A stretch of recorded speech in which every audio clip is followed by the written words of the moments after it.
اب یہاں پر یہ ہے کہ حضرت ابراہیم نے متلقن ذریت کے لیے یعنی اپنی اولاد تمام آنے والی اولاد کے لیے دعا فرما دی تھی، ٹھیک ہے، اس میں کوئی قید نہیں لگائی تھی کہ میری اولاد میں سے کون کون سے جو ہوں گے وہ ان کو آپ امام بنائیے گا، متلقن آپ نے دعا کر دی۔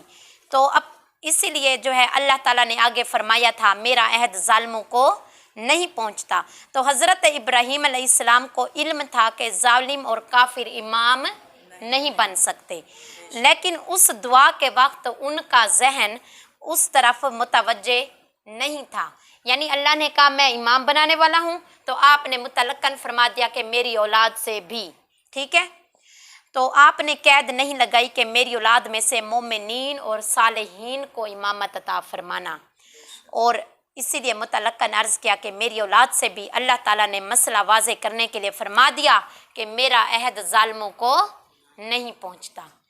اب حضرت ابراہیم علیہ السلام کی اولاد میں صرف مومنین اور صالحین نہیں ہیں، بات سمجھ آ رہی ہے؟